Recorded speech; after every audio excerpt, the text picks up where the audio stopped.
Så är det klar vi en deste atreat. Så är det männen har 1-4 mot nästan någon för kväll så annars har 1-4 och Kintel spelar att det blev en tricker seger till Kintels kvinnor som vann 1-3 på ny chans vi kan se att det här var Anna Bain och Sinte Maira NTA och i stävfinalen. Och här är ju alltså nummer 1 och nummer 2 och i landskapen som mötas där i halvfinalen. Landskapen är nästan 8 lag för just det nummer 2 och 21 station. Och många har spalt två dyster här till mot kvarnöron och i landskapen alltså 21 och nästan. Han färdig att han var 11 oktober. Han var i hötten i halsen ända i 2020. Och så ska det finna findusten. Han ända i eisne vid Jaunleitje. Det var här och i hötten och i Höjvåg. 19 november har 41 mästen ta 26. De ena har varit här på i dyster som det har spalt sina mittlån och i landskapen här till. Så nästa som väntar och har få en jauna. Dyster kväll. Nästan vann så en boll. En flash play nummer 2. Så det bara.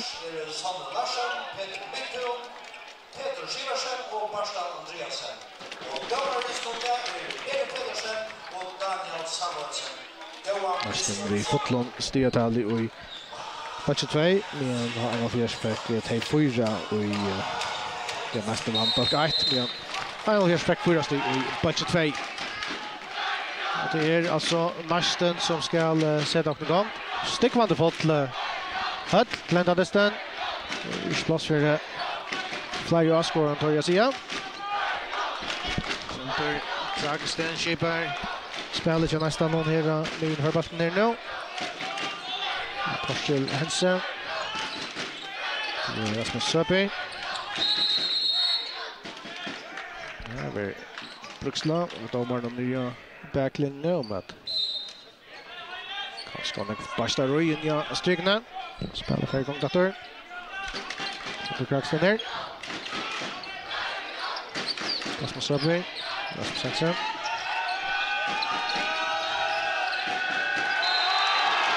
Så.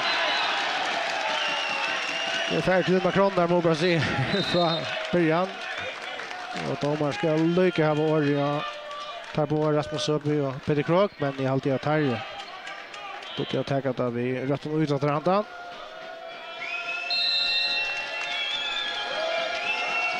Torshäll Hansen här med domaren uppe. Och vart det är att som det går Elvringar att de må helst lägga upp här. Så jag kan få intensitet med det här från början. 1 minut till färden av det någon och så att jag Torshäll i hånd långt i färden. De har ser att som och de tar läns i hånd skott.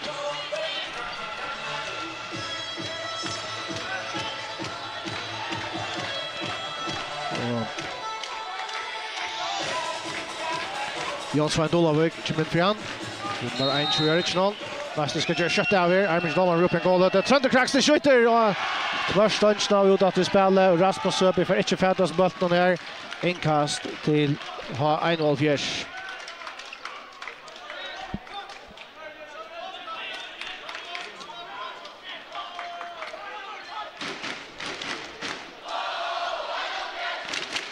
Bjärsson för fotlandstål här i huvudsättene. Mäckfalt med uppa ståla dämman. Hötlen av 3 med vi har skåret. Peter Krog av Bastman här. Det vinner med in i Hilmar Leon Jakobsen. Peter Krog skjuter ovanför. 2 minuter farner. Framvisar inte mål 0-0. Peter Kraxton. Rasmus Söby skjuter. Här blir ett guldkort. Vi har alltid det till Sigmund Bolsö. Så 1-0. Så skiftar där åter. Torshäll Hensi kommer in nu. Vär nummer 20 nu har han nummer 8 så change on skratna igen. Det måste bara John ett annat håll. Torshäll med varsågod här till Rasmus Söby. Rasmus Söby under skottet. Halter räkar en höjvskink av Venon så där vi hotna till nästan.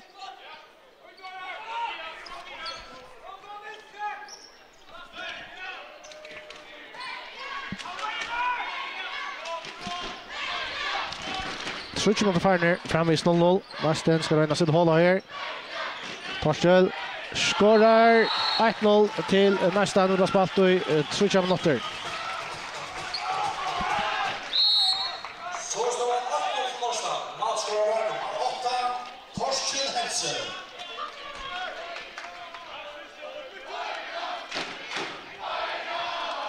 Hattler Biskopstø. Amine för bara ner från Peter Krok.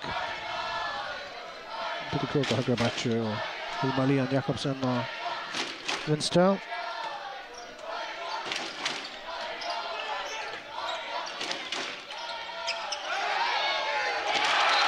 Då kroppsvinter här från Hilmar Leon Jakobsen som ända vid att han sitter bulten i nätet.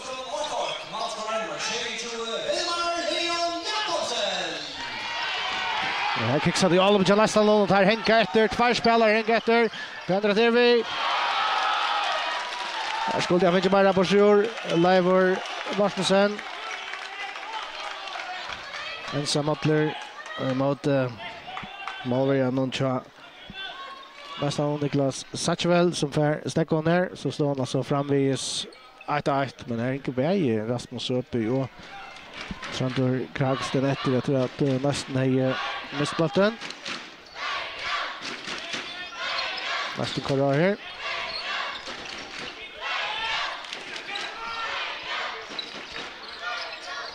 Torshäll Hensi skjuter men vi så innan mål någon.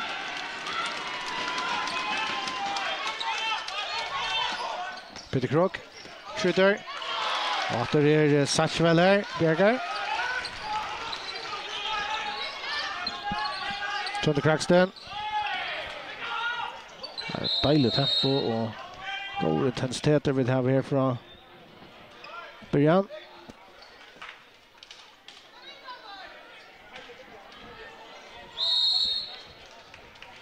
Så var det läck för på spel, stejpa finalen till Distor Rinn och i handbollsarnon. Det var inte Distor som häver sån här fokus. Tandeströn. Tandeströn som alla handbollsspelare vill släppa spela. Det kräver alltså säkrar och i Hessenbaum halvfinalen och här är det att Torshäll Hensi skorar för nästan. Det kan nästan att 2-1. Han skorar bäg i målen i Slemon.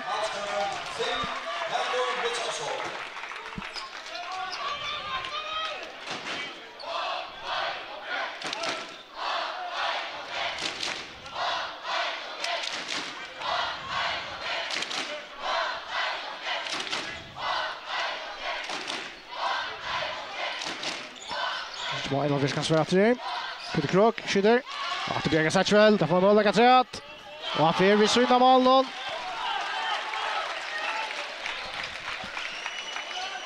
Willem Paulsen här. Vi pura fröjer. Men vi har aldrig synda mål.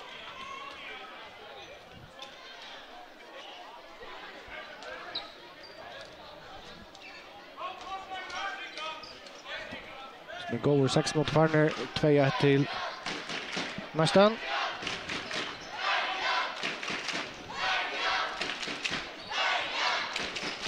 Torshäll till Rasmus Söby. Men jag finner Vangen chansar här, men han kommer i mitten, har vi skinkan här. Skulle jag bara snurra Lackna Zachariasen, här är så istället för Hilmar Leon Jakobsen till Peter Krok. Alltså, stackar det sin grupp till har vi skinkan. Därför att jag sjunar utskiftet här.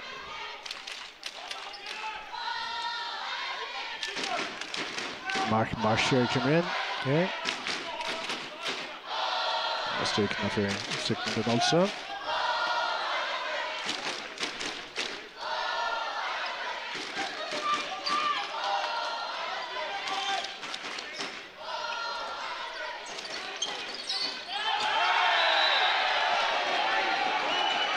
Gult kors till Peter Mitchelsson. Som skrev Mark Marshall i här.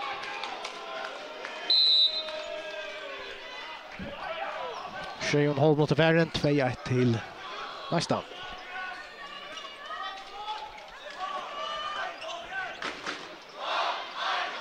Krok.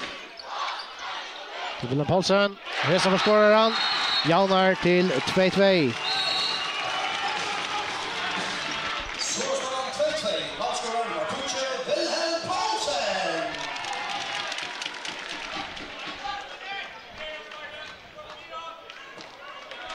Åtta mot Farner 2-2. Spännande är en distant jag har spalt tvärför mot för norr i landskapet. By this number vi alla inte 20 i Hötlen i Halse och 26 här i Höjvik. Och den där vi omgång final första steg. Tar trust av spelaren, sätter Ferra, Sumar Leon. Skjuter och skorar. Stunchen 3-2 till final fjärs. Anna Malicha Sumar Leon vinner bara 20 av matchen.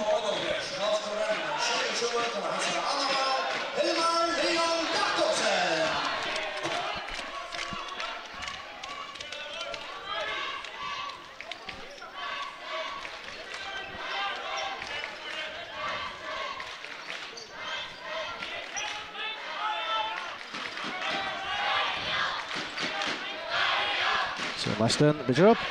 Santor Bridgetnen skorar 3-3. Santor Kragston Jannar.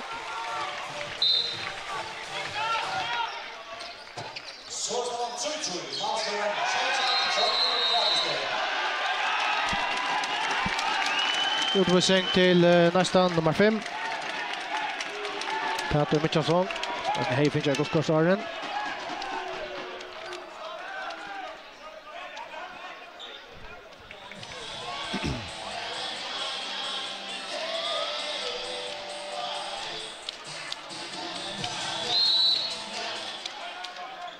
Krok till Mark Marshall. Det är Hilmar Leon Jakobsen.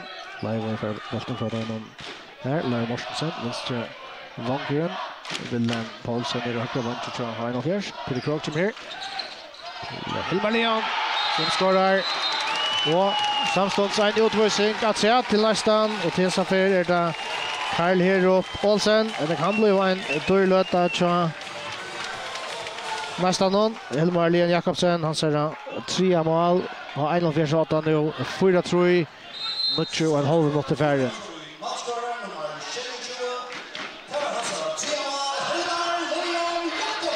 Så nästan. Nu är 5 spelare av Ötland. Det har inte målvärjan ut. Det har 2 utvisningar. Så jag kostar tackla det.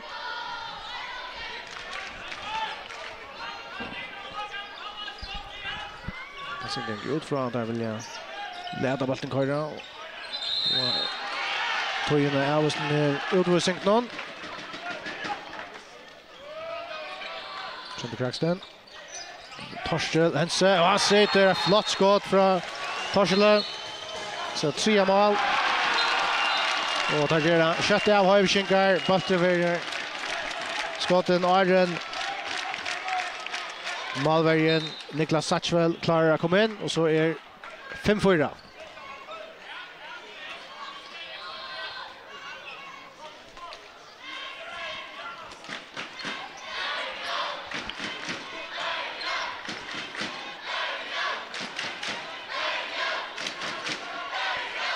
Så har Marsten. Slants över Stekare. Utvisning till Hein Åfjärs. Nu går utvisningar lötna. Det är Sigmundur Dahl i 4 med 2 minuter.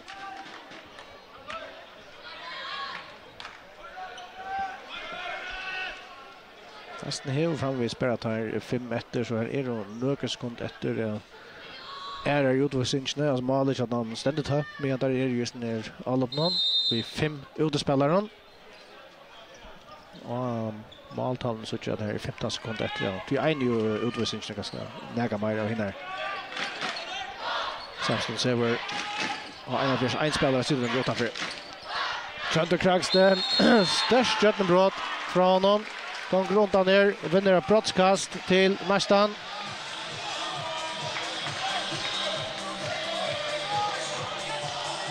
Och därför Högne Zachariasen att täcka.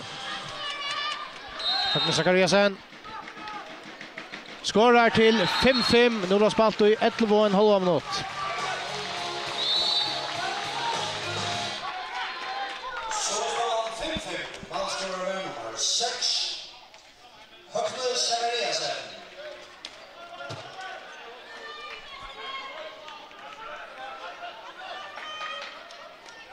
Next spot i en jaunandest. Arjen Hesen får igång och gör till Mobra sig att det var Fidgerat. 12 mot Farner, stövan 5-5. Klar Morsen till Peter Krog. Fidgerat med avståndsna och ut. Basten kan färra hemmen. Basten som fullmanna nu. Nu har Einolf Jenshever en spelare sittande utanför i 35 sekunder träd.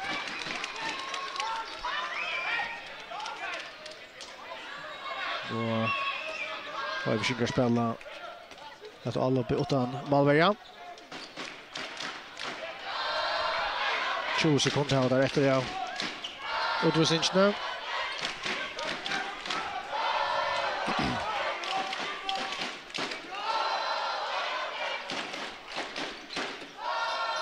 Peter Krog. Marscher skjuter. Mark Marscher. Lägger Einolf vid 6-5. Så är det första mål där. 6-5. Målskorare Värnumar. 3. Mark Marscher.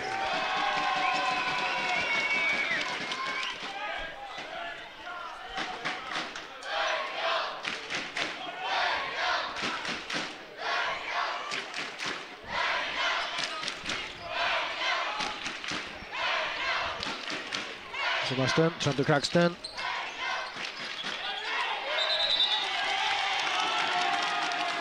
Lasty och Jagstov över stäckar ner.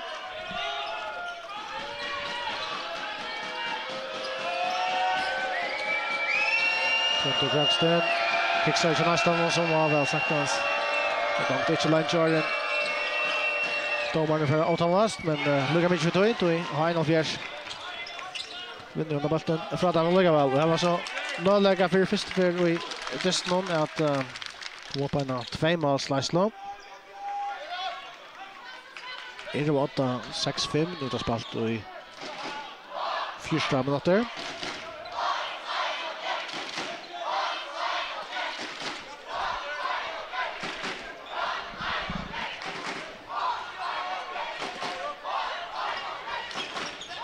Willem Paulsen här. Malin Jakobsen. För Payne och Peter Michelsson. Tack Marscher. Malin Jakobsen skjuter. Han som bollen alltid för han får inte in. Framvis på 1 mål av månaden. 6-5 till Einolf Fjärs.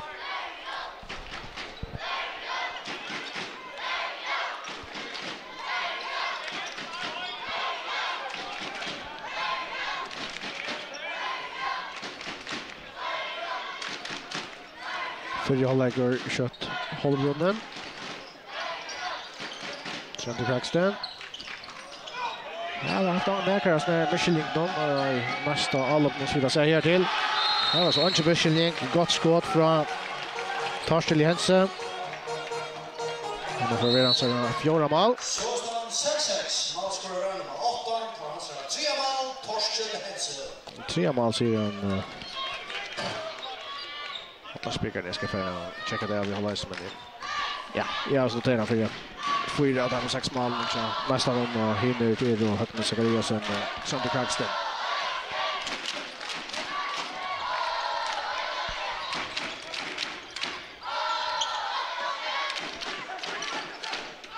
Mark Marscher här. Tobias Natter. Skar Paulsen till Malin.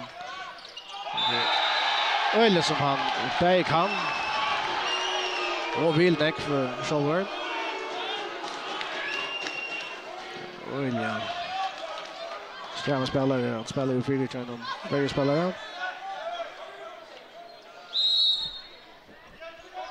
Men alltså framvis Jan lägger 6-6. Nu har spalt i 16 minuter. Jag har inte fyllt så var vi, men nej, låt oss se om vi fick en ball istället. Och Bjerga. Och en bra träd! Ser det väl Bjerga här. Det nästa mål var genom Niklas Sarsfeldt. Ser det gå Bjerga från honom.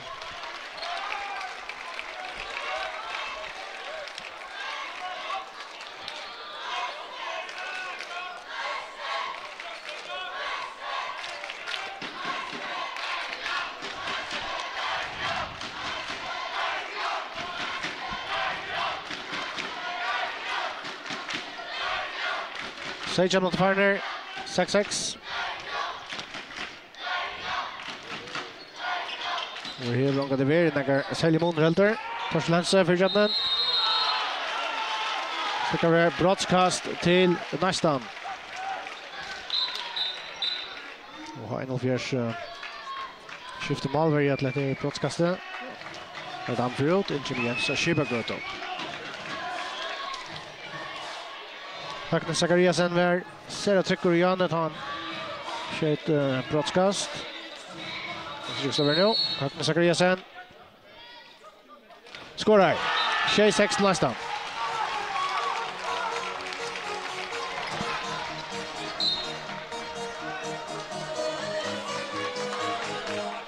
Så står han 6-6 nästan. Han skorar 6. Alltså andra mål Högne Zachariasen.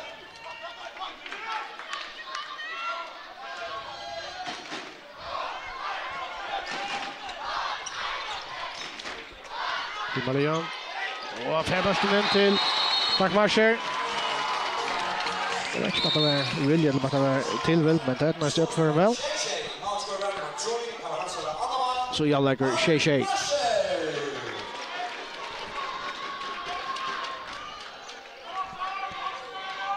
Och vi har spalt i 8 minuter, 12 minuter efter av fyra halvleken.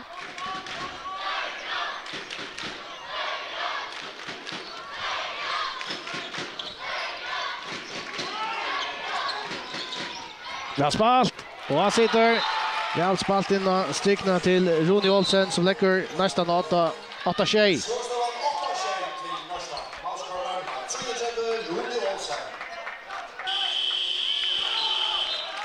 Och en fjärs blir timeout. Jag kan bara säga en serial lister här till. Nu är det nästan som är 8-1 och så där ser vi gång till nästan. Värre till skiftsnummer värre 8-1 målet. Målskyttar har en av flera har vi mist han ena till en av målen som kom köta och i nästa mål står tömt. Men hinner som var Hilbalian nu skorar 3, Hilbalian Jakobsen, Mark Marscher 2, Willem Paulsen 1 och så nästan någon Torshäll Hense 4, Sönder Kragston 1 och Högne Zachariasen 2 vid 2 någon brottskastar.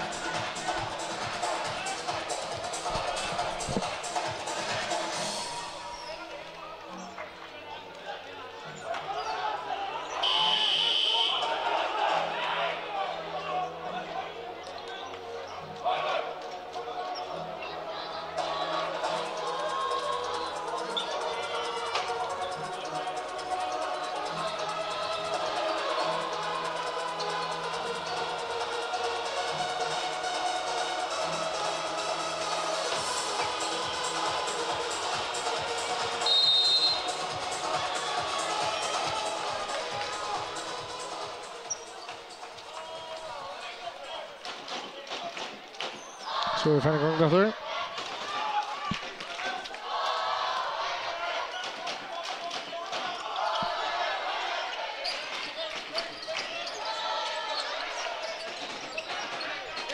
Lassen sitter.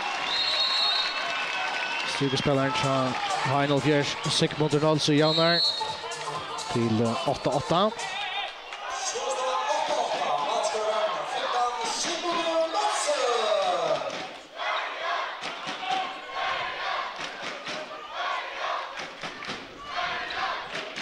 Nu kör Lotte Farner 8-8.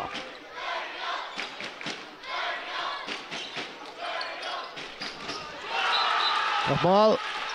Och sen 4 nästan att för Lasten.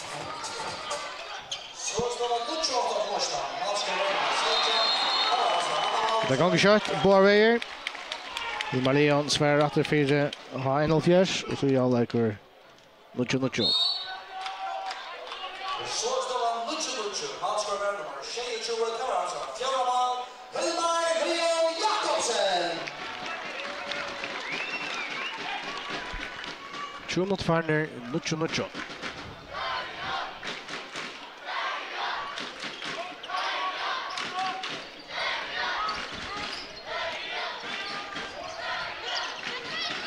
Hjalti Jakstå, för skjota. Skipper går till klarer, Bjergar. Nästa för bollen.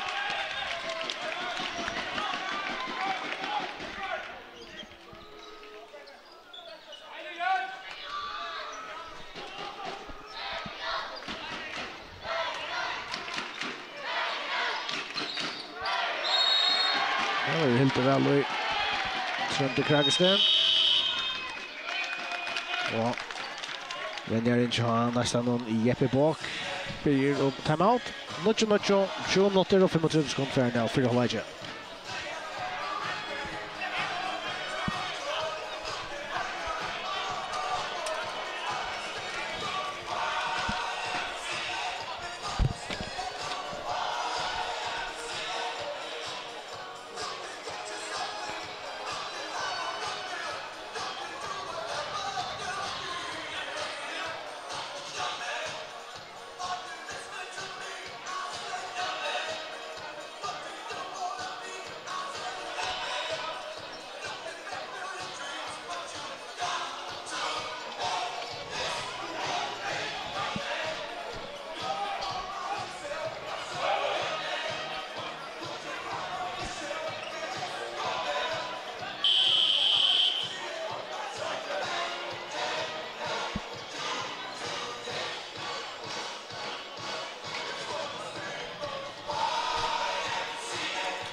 Vi klarar det.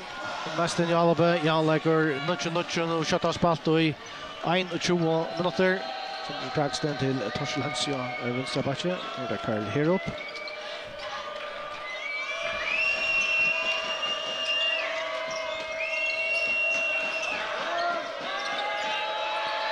Zachariasen till Torshäll Hansja. Den shoulder. Vi stäcker över.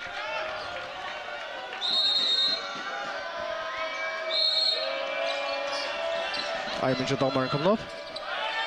Karl Herup Bolsen. Då strykna till Svante Kragston som för pott. Där var brottskast till nästan.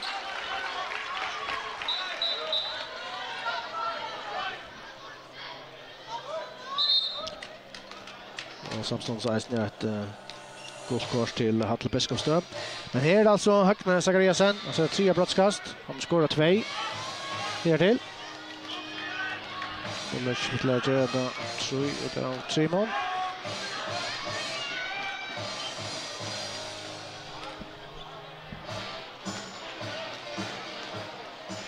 Högne Zachariasen.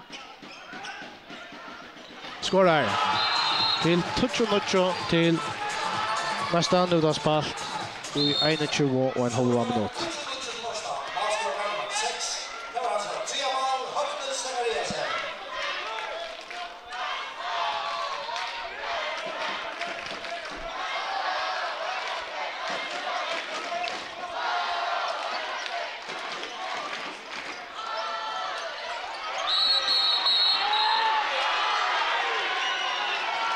Varmoter till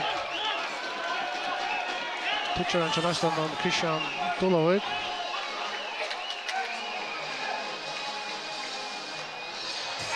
Och ja, som i allt Ronny Olsen till nästan och visar alltså det är väl luktande varje spel vi hinner mot att det var kostat det samma.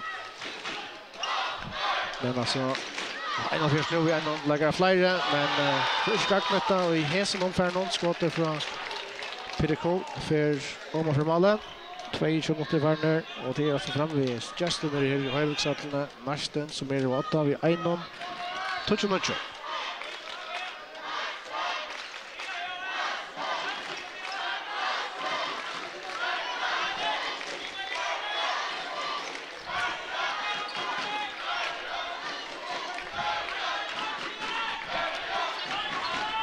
Trønder Kragsted til Torsten Hense. Torsten Hense som börjar vi Lutsch och Bergson nu är han 8-tallet, skjuter här men skårar inte mål är tömt och så Jens Skipagöte skottet för Oma för mål. Målvärden Charles Fjärs. Det är akkurat och när han säger Bollen beina kaos mot mål nu så man inte gärna vid kasten men akkurat Oma för tvärsvänsterna. 3 minuter farner. Framvis touch mucho till Leicester. Som det var en utvisning som är galtande och i 44 sekunder set.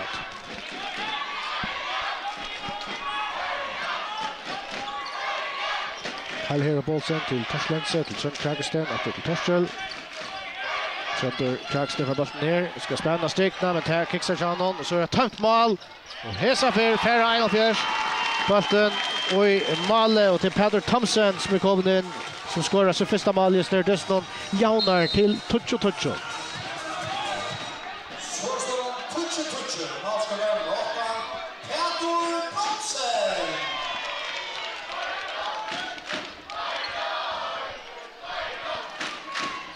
Nästan för att vara fullman åter för att låta. Det är där nu Malvern chadan där kommer in åter. Så kör mot Shane Trent Kragsted ner. Skorar till 11 Tuccio. Nästan i rätt rota. 6 mot 3 för Leche. Nästan 11 Tuccio. Så står 11 Tuccio nästa. Han ska vara nummer 16 Kavansa. Trent Kragsted.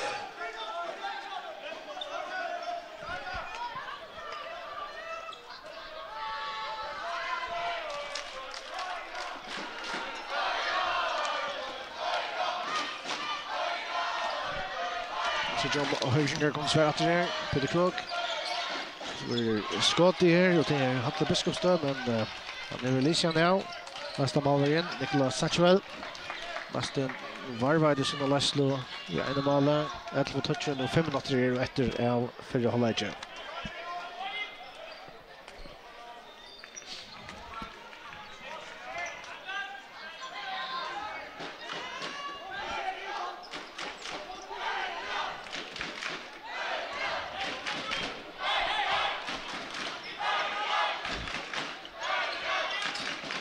Torshäll Hense skjuter. Go Bjärching här från Jens Skipagöte. Bollen för till inkast. Och nästa för natten.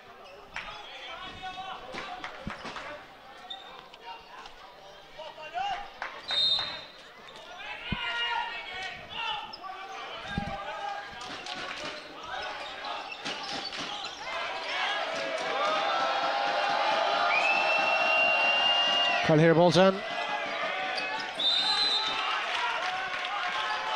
Det så skjuter går till Bjarkar men det rest touch med kastan nästan. Armin domaren inte kommer upp än men han skår ner redan att lägga trusta. Det för Trent Kragsted och Kott. Det är nytt touch med kast.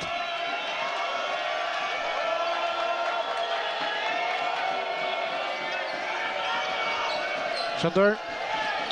Karl Herbolsen redan finna sträckna men endast inte. Einelfjärs kan färra hela vägen. Peter Krog. Men det ser affära. Och en annan affär. Han inte mer kom in. Just det samma händer efter Christian Dolavik. Förr jag var inne i några fasekund så fick han 2 minuter. Och just det samma händer nu. Förr halvtid kanske det var till diskussion. Men det är alltid inte det var resa för.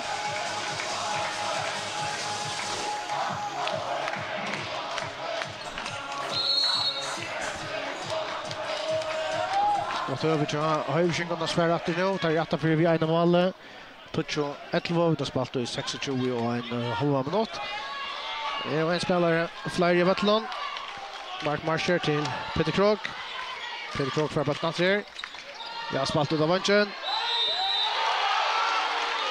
I betrack ser domaren vad det live Marstensen.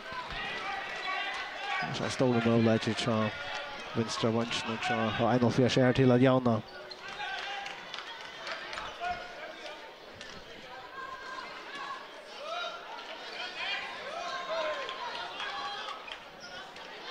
Trent Kragsted.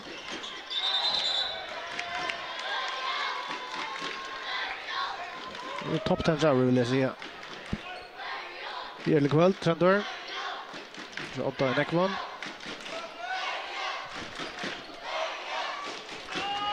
Sven Dolaberg kommer in där. Det var snö. Här här bollen. Och man missar bollen, men där var han. Jensen Schipper går till Bjergar.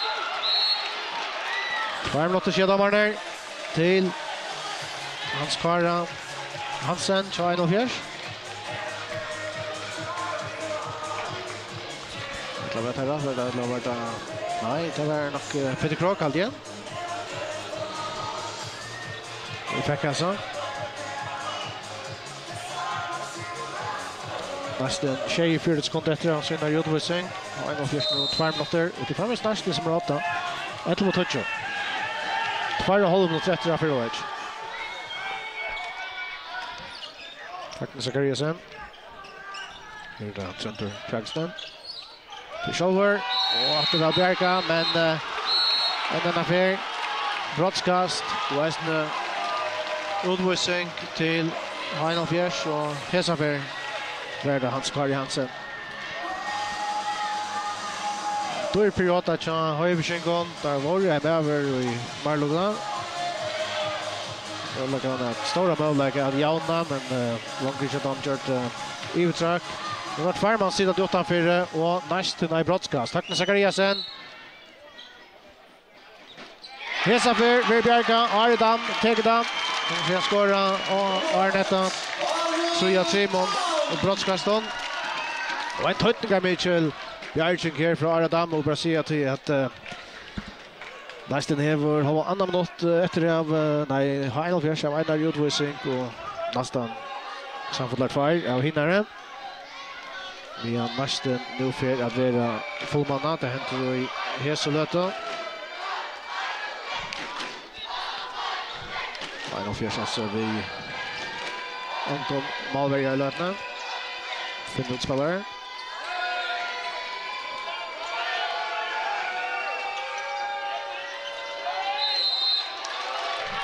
Så köpte kast. Håller andra minuter efter av Firolage. 11 touch till nästan. Rättliga lektion alltid nu sånt. Jag fick mål just det då. Och där kan se han. Mark Marcher. Allos Filer. Det dömde mot Johansson. Ja. Skillar något jag.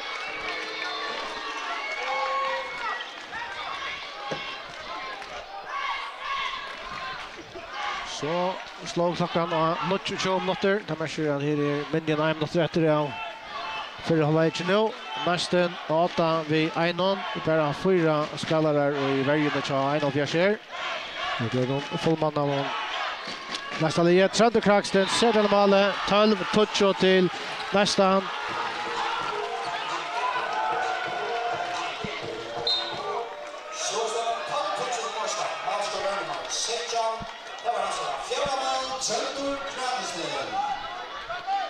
Einar Fjärs finner alltid att han ena spelaren inte har där och hinner att komma så för att här är fullman där, men det är bara Charles kom efter av förra halvleken.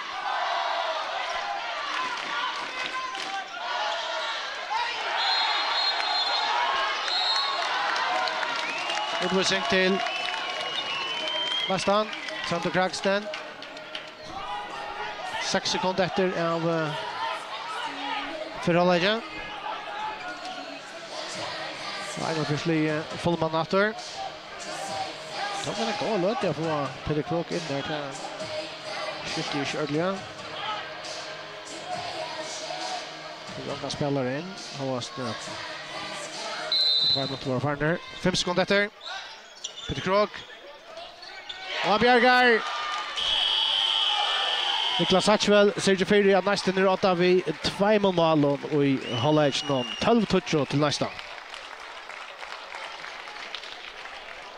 Och ta i sätten i halvleker börjar så är det kvart 1 minuter och 4 sekunder efter av utvisningen till nästa spelare Sönder Kragsten. Men en serie spännande fyra halvleker som vi har haft här och så det som fyra halvleker i världen så kommer vi bara gänga ut från att vi får en spännande och jämna sätten halvleker. Vi vill efter er och menar touch bort eller så vi sätten halvleker.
Så för sätten håller jag börja för löta så var 12 touch till nästan i halvlek någon men tar börja så det vi en lägger färja vart lån till spelskipan så det Crackston så fixar att få ett utvisning. Nej, då är en färja halvlek var lever. 12 touch till nästan alltså och målskyttar Torstjøl Hense och Tønder Crackston för past. Högme Zachariasen och skorar 3 till brottskast. Och stigespelaren Rudi Olsen skorar 1. Så Heino Fjärs är det Maria Jakobsen vid 4. Sigmund Olsen skorar 1. Willem Paulsen 1. Paul Thomsen 1. Och Mark Marsher 2. Manklige ett mål. Så jag fick uppspåra kvar det där i skett en av målen.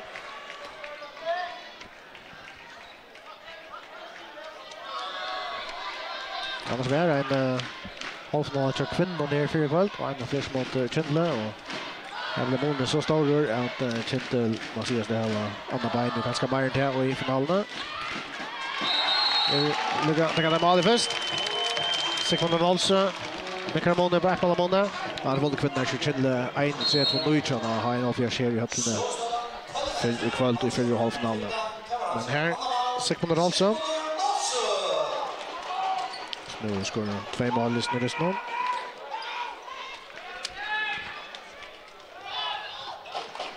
Mycket spelare in i så nästa gång. Det är högra back för bollen nu. Paul Niklasen. Alltid jag står Björn.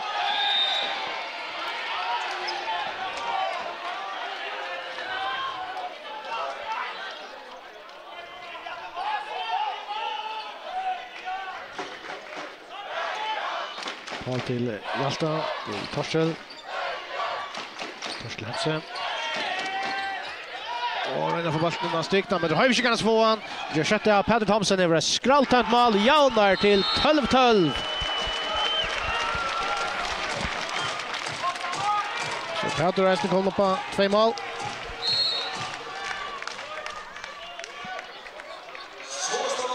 Så hemmalige här har vi inte kunnat finna till början på 17 halvlek som där Ingstasar. Var 18 för vid 2 mål, tar av skora 2, tar av Jauna till 12-12. Nu köttar spalt i 2 minuter av 17 halvlek. Alltid jag står över tacklar vi den Peter Krog.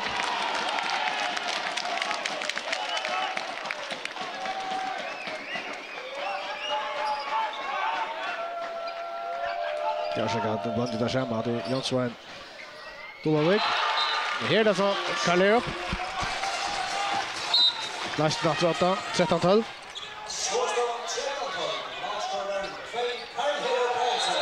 Första målet tror jag. Lunch den till nästa man Karl Paulsen och är som det snart.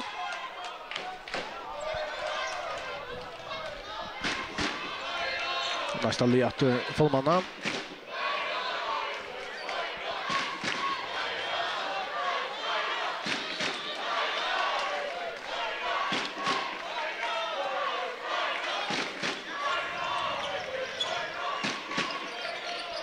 Leon till Mark Marsher. Som ser till Willem. Spel här från Heino Fjärs. Och han får resten av målet. 13-13 och samståndes utvisning till Högme Zachariasen.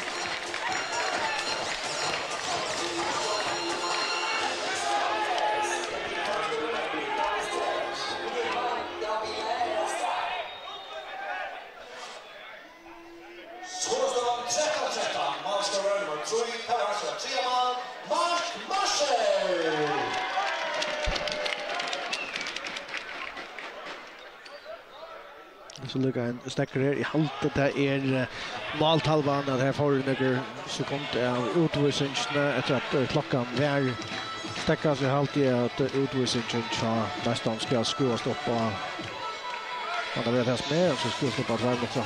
Det är inte helt visst. Men det är Jan-Leikert 13-13 och vi tar spalt i 30 minuter av 17 halvlek.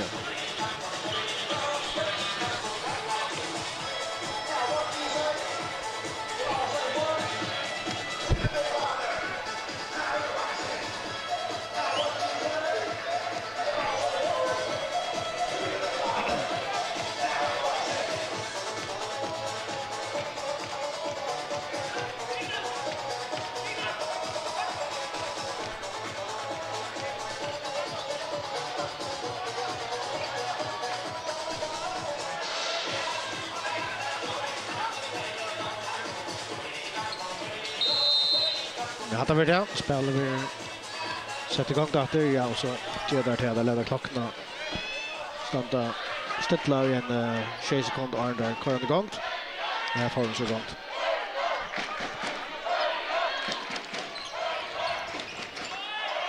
Vänster. Vi kast till nästan.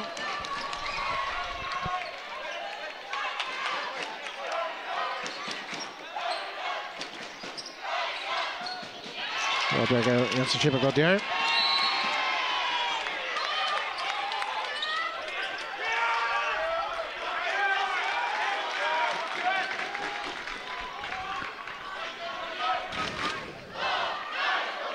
Så John har en allför nu kan lägga sig åtta. Vasten framvis vi en spelare Farja Vattlon och en minut att rätt. Filmar Leon till Willem Paulsen.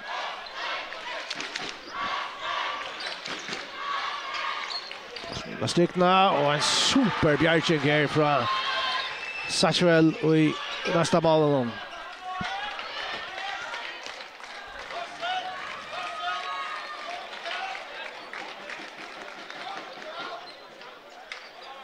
Sigmundur Nolsu över 4 stycken här. Ja, en av fjärs. Mansverige och Trent Kraxten. Den heter Alabe Køyrer. Framvis 25 sekunder efter av utvisningen till nästa gång.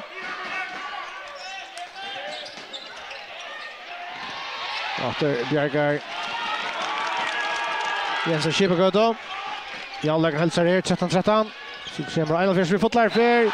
Hilmar Leon Jakobsen lägger höjbeskingar 8, 14-13.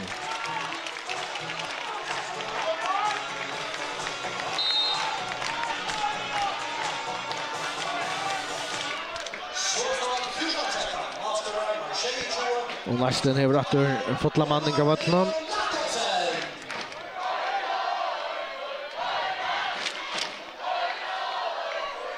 Jonsson då över till Trent Kraxten. Det tar Slense, att till Jonsson. Karl Herbolsen. Så skjuter Torsel och händer där. Han får bollen natter. Han är nog så häppen här. En lugga lägger han nu. Han får bollen natter efter över i första hjälp över blockerar över så höger han bollen i målet.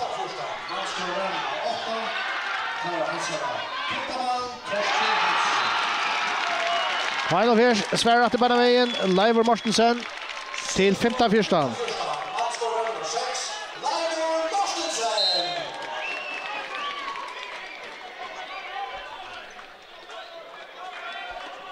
Första målet så Leivor i kväll.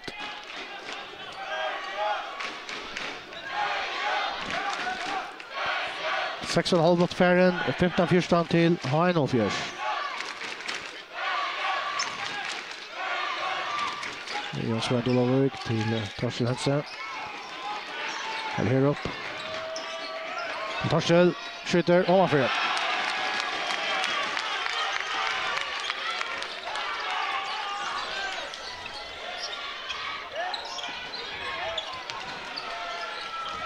Kalle Thomsen till Willem Paulsen. Till Krok. Och Hilmar Leon pura fröjer och så skorar han. 16-14 till Final Fish. Och Hammarby kommer upp på feta mål nu, 6 mål.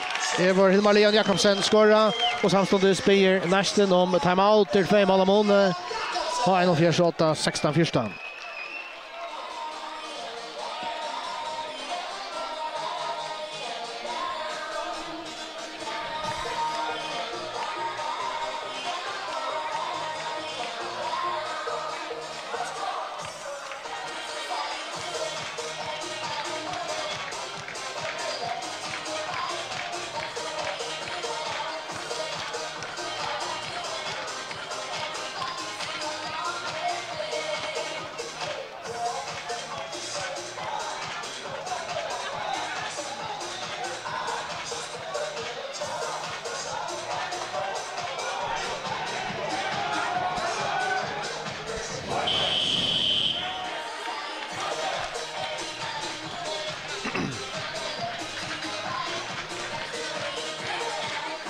Timeout och Leot.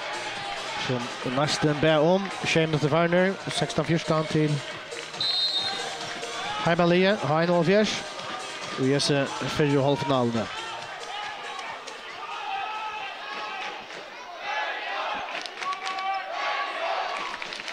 Center Kragston här. Läppna Zachariasen.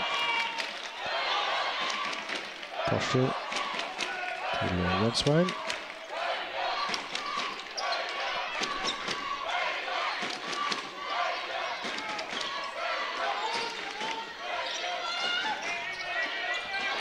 Center Kragston för inte laftas ner bollen. Spelade en super fyrhållare vill jag säga för nästan. Inte helt kom upp på tennivåje. Men jag som helt nivå nu ser jag till Malverian från nästan någon.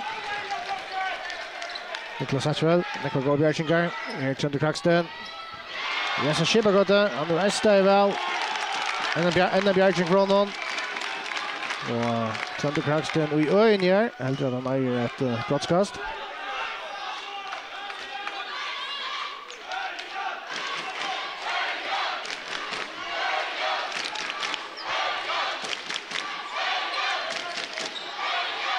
Så det nästan kan svära till. Jag har för 2 mål. Och man lyckas att missa den bollen ner. Det var Vajdan. Torslense. Det kickar fullkomligt från honom.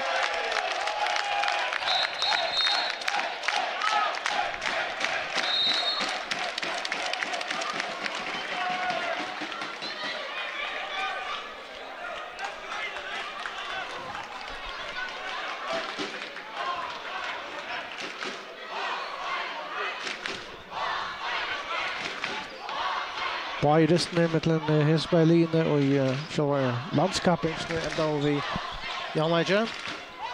Det är ju lätt ner det har 1,4 minuter vid 2 mål. Nu har vi 3 mål. Mark Marsher till Sejan Fyrstan. Det så var 4 mål för ikväll.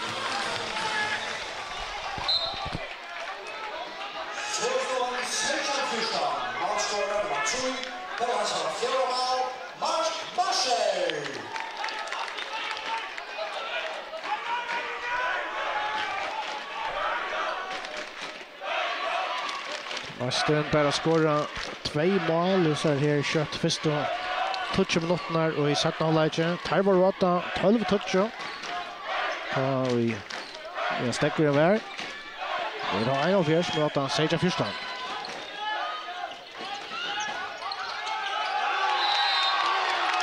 Så vi kan till nästan.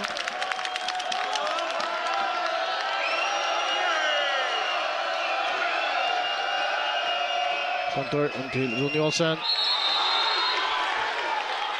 Brottskast till nästan.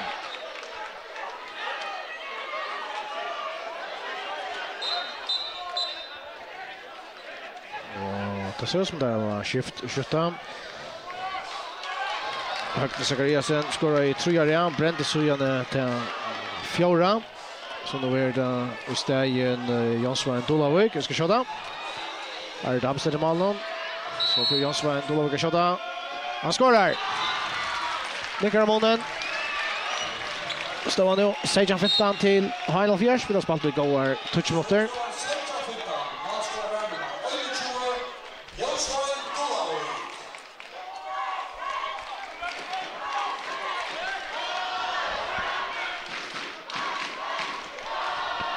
Marscher till Willem Paulsen.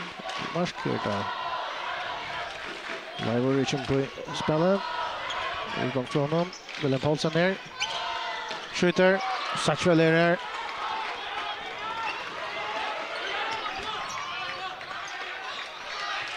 Jag vet Naga Björkingar är nästa målvärden. Det står ju alltid att ni har en av fjärs målvärden. Jens och Shibagoda. Det tror jag nu. Vi stäger väl här i sätten halvlek.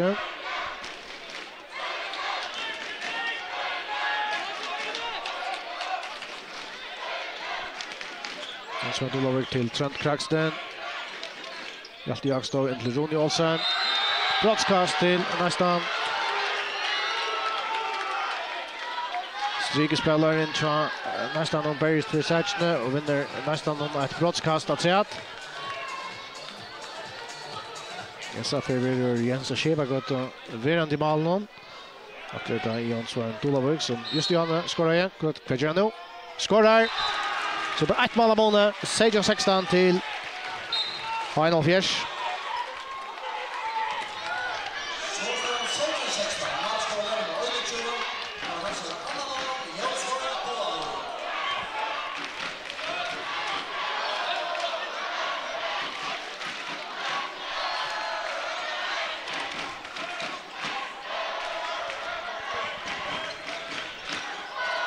Maria Jakobsen här. Så kommer det kast till Final Fjärs.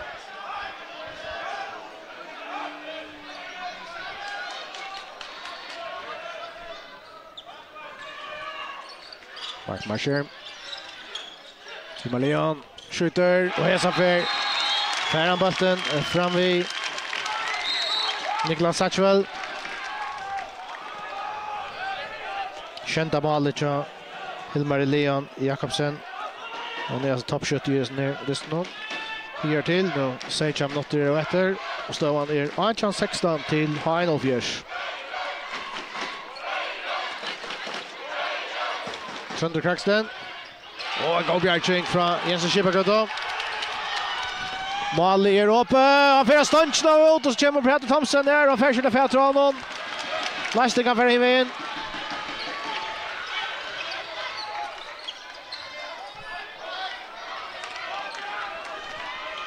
Ja, Marsten som nu har salötna väljer att spela utan Malverja och I Almstöva. Så vi tjej utspelaren. Torsten ser till Trent Kraxten. Efter Jakstå och till Torstel till Trent. Tavanchen till Hökman Zachariasen. Och ser jag gott skott här från Trent Kraxten.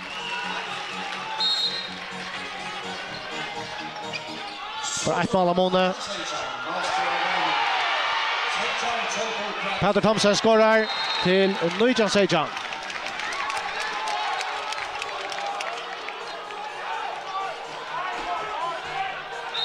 Tre mål till Peter Thomsen med en Sönder Kraxten som skorar I löten och Arren för nästan hur nu skorar 5 mål.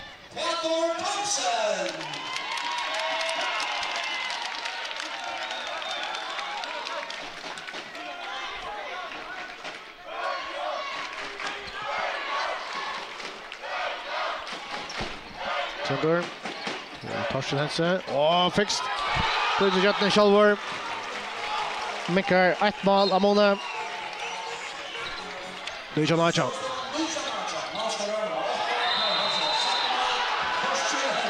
Avsfeiler här från Hilmar Leon Jakobsen. Gott kors till Final Fjärs bunchen för kraftas lite. Kött.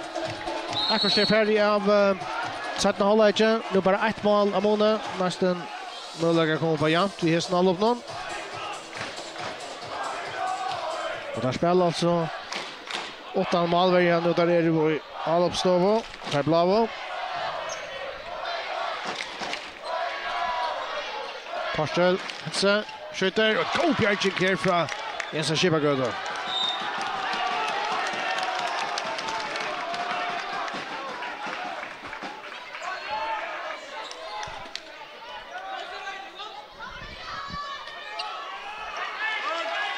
Så nästan Sönder Kraxten till Torsten Hense. Hjalte Jakstova skjuter. Längt ovanför. Och ja, där klarar jag få målvärden in att nästan och står målet tappar slant köpet till Krok här. Skjuter I målet 20 till Final Fjärs.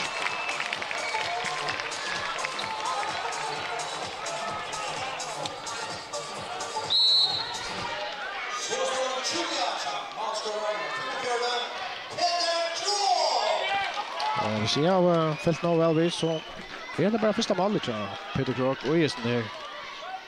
Just någon halvtid snackar färre från Vichan bara men inte så aktiv vi shot inte så var sagt jag så och det var sen då stånk ut och så gör John och säljer i förra halvlek. Så det kracks den här och så man missar bollen men Karl Hero bollen färran och elegant mål från Karl Hero Olsen sörjer för bara ett mål i Ramon efter snärar han rundan om Jens Aschebagöto. Beer Heinel Fjärs om timeout inte la sig kvarts ner distance för ett mål Amon vi har spalt i 16,5 minuter. Höjvisingar 8 vi 1-20.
13,5 minuter efter av förra halvfinalen mellan Heinel Fjärs och nästan Heimalie har Heinel Fjärs och 8 vid 1 mål 20.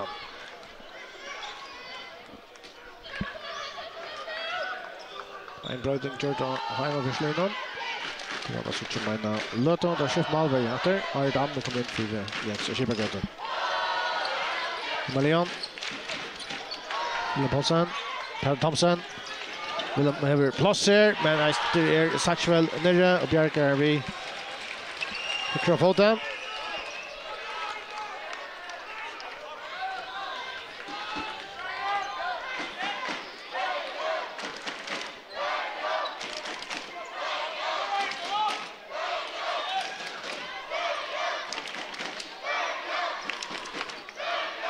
Torstlands här till Sean Clarkston. Han här bollen. Det var en allomsfall där över mot honom. Höjvisingar sätter fyra. Hilmar Leon kommer ner med fotlar för. Skorar 21 till Heinel Fjärs.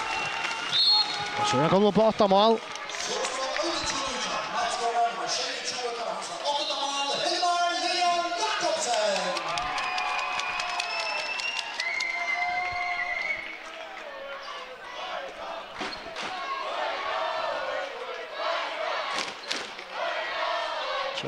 Crackston till Sam Tansi här. Karl Hero Bolsen.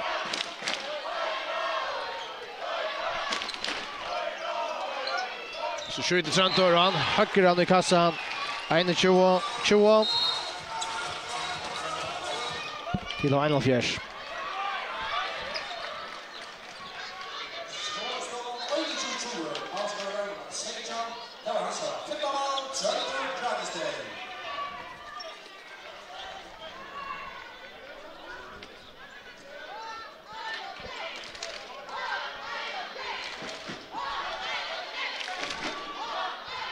Marscher här till Willem Paulsen.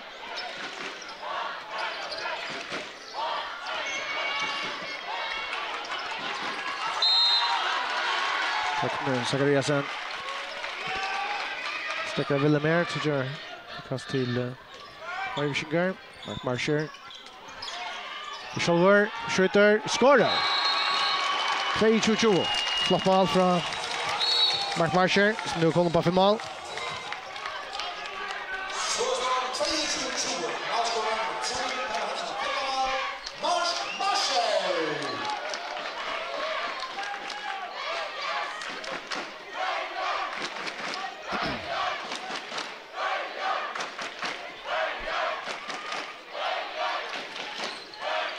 Marshall Hense stäcker out. Peter Krog.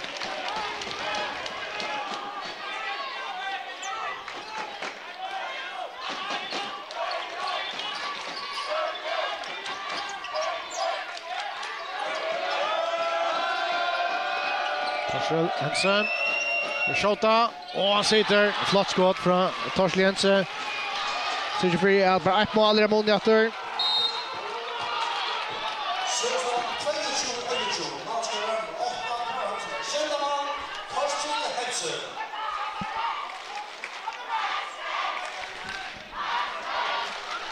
Han sitter ju Shea Malon.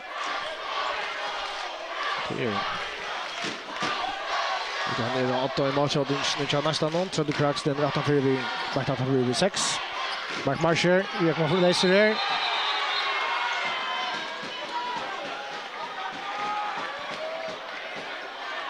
Jag vet så som det kast. Shot 21 mot Farner, 22-21 i stövan till H1 Mark Marsher här. Marion Jakobsen. Och så mycket ledare från annan här. Inkast nästan.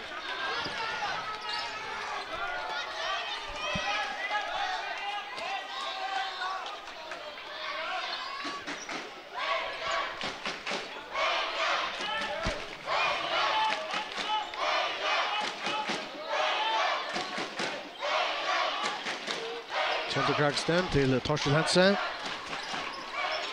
Och där kommer missa bollen till Jedar Twitche. Ronny Olsen. Fairfax drar in ner han stickna. Allt av mesta tillvilda bollen ända in i chanon.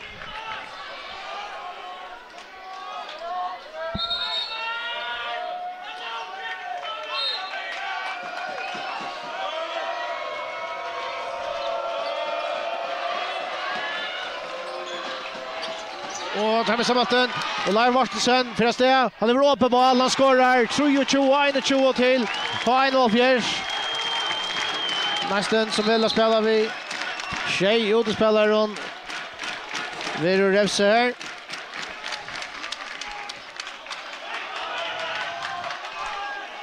Åtta mot rätter. 2 mål av Mone.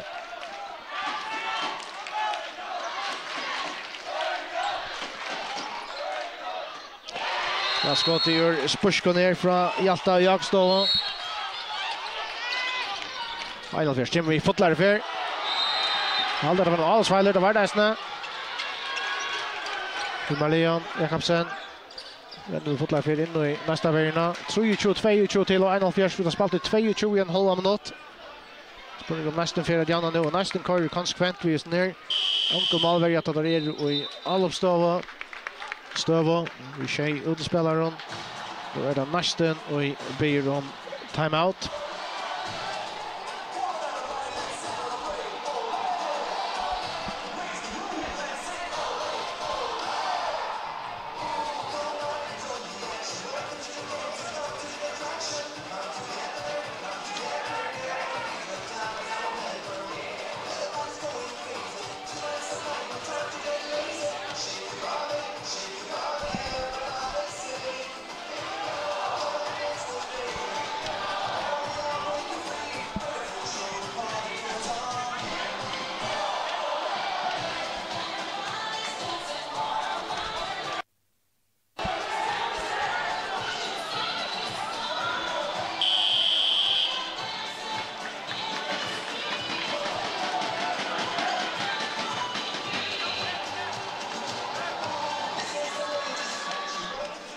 Kommer spelaren in att Vattlen Shea och halv mot rätter 23-22 till H1 Nästan ser rakt igång det här.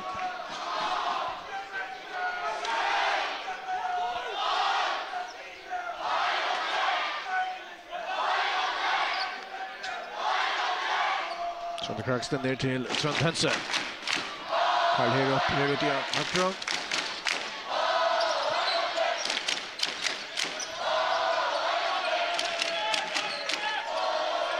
Hense, men här är han klarar Bjarkar med Ronny Olsen.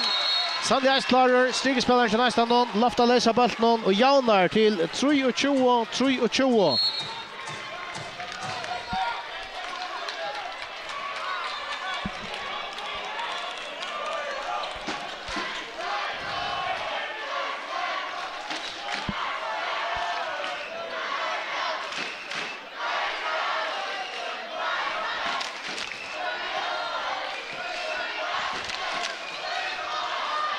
Hilmar Leon. Hilmar Marsher. Per Thompson här.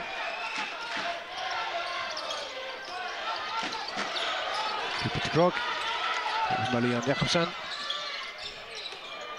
Mark Marsher, Emma Reinhold gör det. Skjuter. Bakt av Satchwell, men det var resten ett tredje kast till Reinhold Fjärs.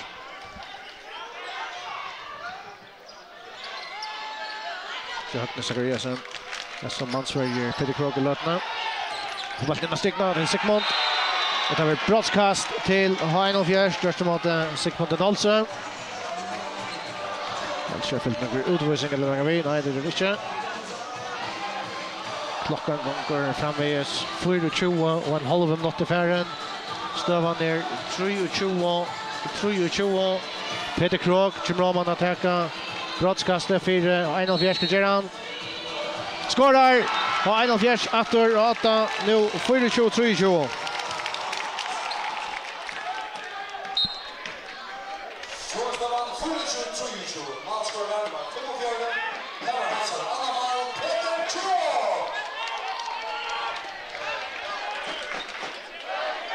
Ja, man ser andra mål.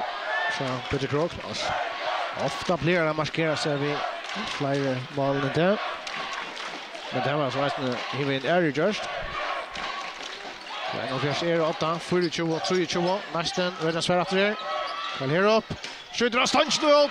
Och Reinhold Fjärs för Petraden. Nästan inte kommer på platsen. Mål är tömt. Och Peter Thompson skorar till 25-23. 4,5 mot 30.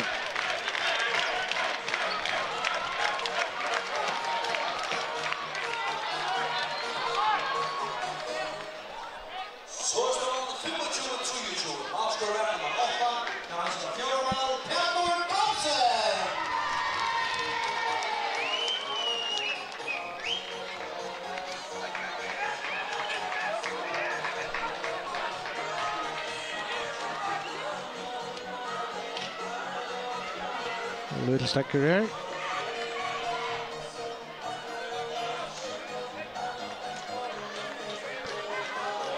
Så jag vet att nästan det skulle kosta dem några mål nästan på kontra att det har spalt 8 målvägar så vi ser utspelaren och att här droppat den lösna nu tar jag att för vi 2 mål men det är det nästan det här alltså för att kanske man tar vissar till ta nästa dysten skulda inte helt skrattna men skulle ha alla förslagstan döms kommer på 4-5 mål så det är ju olja tog till satt halvfinalen så det är helst slut som där här var i tanken och nu att där välja att spela vi mål att där är i Alpstad.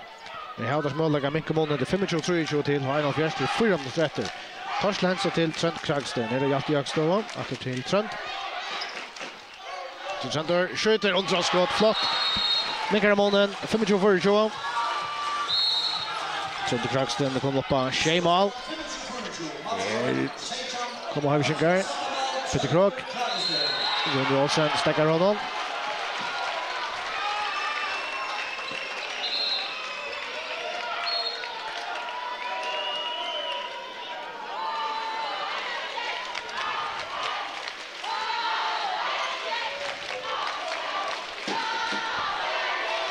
Switch minuter och 15 sekunder efter. Havshinkar att vi 25-24. Här Peter Krog. Skjuter. Vi stackar av en. Switchar med kast till Reinhold Fjärs. Nu får klockan att se att det är bara 30 minuter efter. Peter Krog. Mark Marsher. Undrar skott av stanchen av ut. Där får Fätren och Lär Varsa skorar.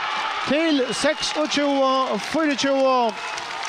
Vångren till Reinhold Fjärs. Vätchner. Fängar ett han läsa bulten. Havshinkar efter att vi 2 mål.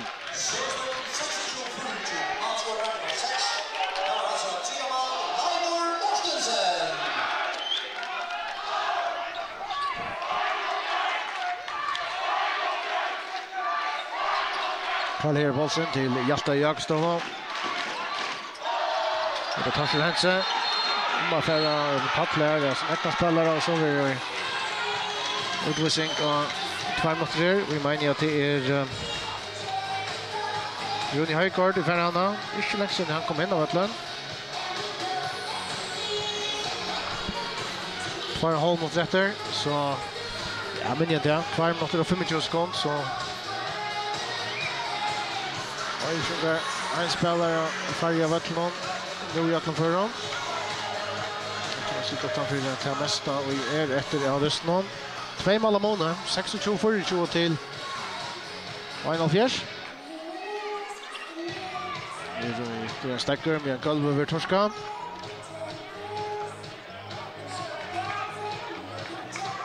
Men alltså, inte undervurdera att det är så att det är öliga tutningar Mitchell löta det ska ju outjust över 2 dister. Nästan kanske inte så äntligen att Desperados är vinnare av listan för Jallag, men mycket om lästarna och samståndes kan Final Fjärs lösa ta 2 mål vissa kanske 3 till den nästa distan så det är kolossala tutning. Sönder Kraxten ner, Karl Herbolsen. Skottet har blockerat. Nästan Färtå och Fätra natter. Nu är 2 minuter efter. Aus ner distan. Högna Zachariasen till Trent Kraxten. Torselense. Karl Bolsen. Torsel. Trentor. Och han tripplar sig fria. Det är flott spel från Trent Kraxten. Mickar Monen. Bara 1 mål Monen. 26-25 nu. Till Final Fjärs.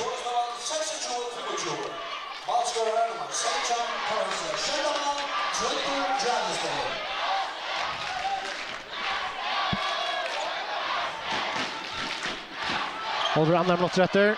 1 minut efter av utvisningen till Final Fjärs som spelar utan mål i lötene. Lär marschen ner till Peter Krog. Mark Marscher. Till Marlene Jakobsen. Till Peter Krog. Final Fjärs ber om timeout. 1 minuter och 15 sekunder efter. Överskyngar 8 vid 1. 26-25.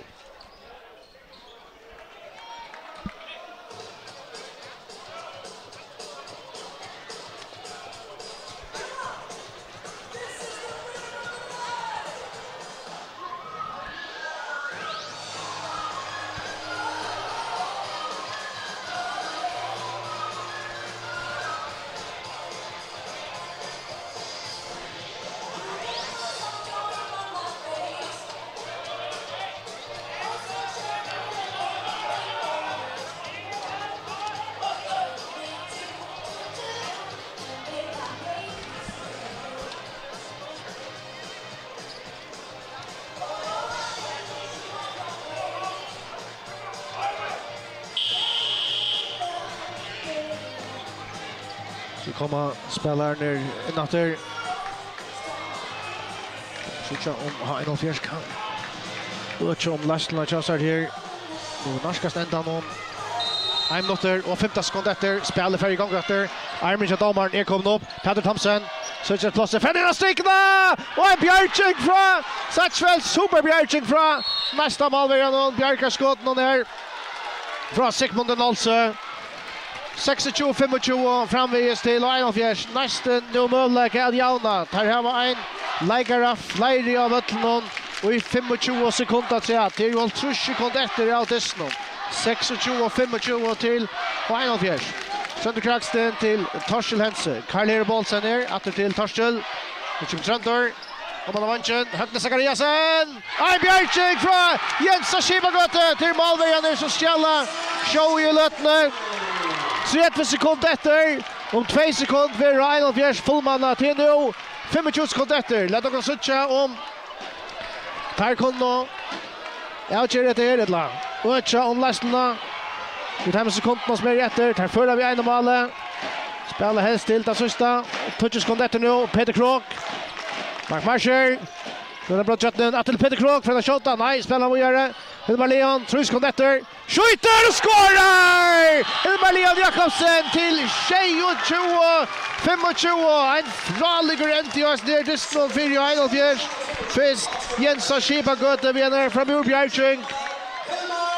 Och så igen Hilmar Leon Jakobsen till 26-25 som sitter på Final Fjärs att här färra in i sattna halvfinal Disney. Vi har varit 2 mål slut att han distren börjar. En fraliger dister här och i Hötlen av Halse och i Höjvik som Final Fjärs vinner 26-25 efter att det var nästan som var 8 och i halvlek någon 12 touch-off. Vi får att tacka för Jakob nu. Vi slår man att göra samrör vi spelarna och annars vi tyvärr vi så högt upp. Vi får inte just här bailas men här är det samma vi hattar punkten för oss ner resten av Sucha och i Dejovik och i andra kväll. Hans-Erik Danielsen är vår teacher av att få mentna råd och Lars Fredriksen har sagt att vi tackar för Jakob.